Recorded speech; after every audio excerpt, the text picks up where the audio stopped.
আমার হাজব্যান্ড এবং আমার মেয়েরা টক জাতীয় খাবারগুলো অনেক বেশি পছন্দ করে, কিন্তু আমার কাছে তেমন পছন্দ না। তবে তাদের পছন্দই আমার পছন্দ। ওরা যা পছন্দ করে যদি ওই খাবারটা তৈরি করে দিতে পারি তাহলে নিজের কাছেই অনেক ভালো লাগে। আর এখন যেহেতু ভরপুর কাঁচা আমের সিজন, আর এই সুযোগটা বছরে একবারই পাওয়া যায়, তো এই সুযোগটা হাতছাড়া করা কি ঠিক হবে?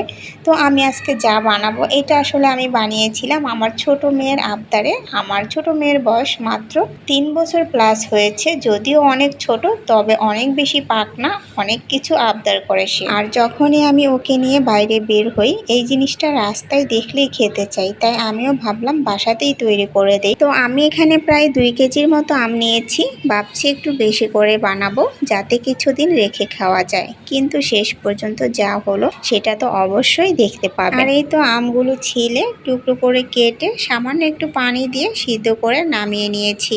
এখন একটা ছাঁকনির সাহায্যে সেকে একদম ফ্রেশ একটা আমের পিউরি বের করে নিব, যাতে করে একদমই আমের আঁশ না থাকে। আর আমগুলো একটু শক্ত ছিল তাই অনেকগুলো আঁশ বের হয়েছে। একদম ফ্রেশ একটা পিউরি কিন্তু বের করে নিয়েছি। আর এখনই কিন্তু অনেক বেশি লোভ লাগছে।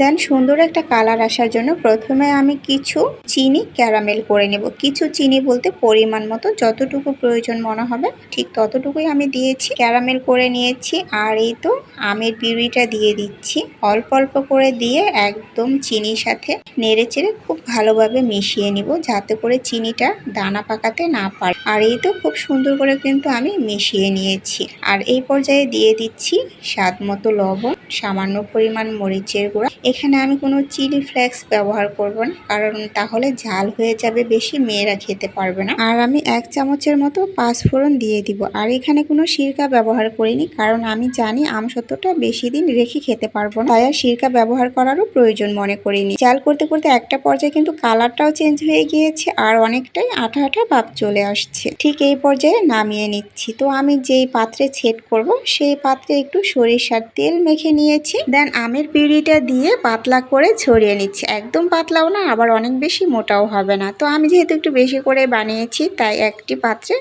জায়গা হবে না, তাই আমি 2টা পাত্রে সেট করে নিচ্ছি।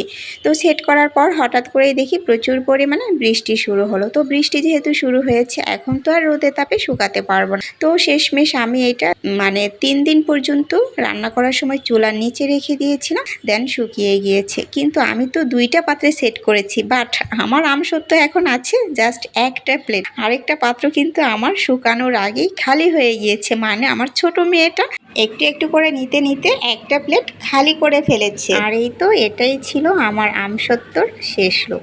ভিডিওটা ভালো লাগলে অবশ্যই লাইক দিয়ে পাশে থাকবেন। আল্লাহ হাফেজ।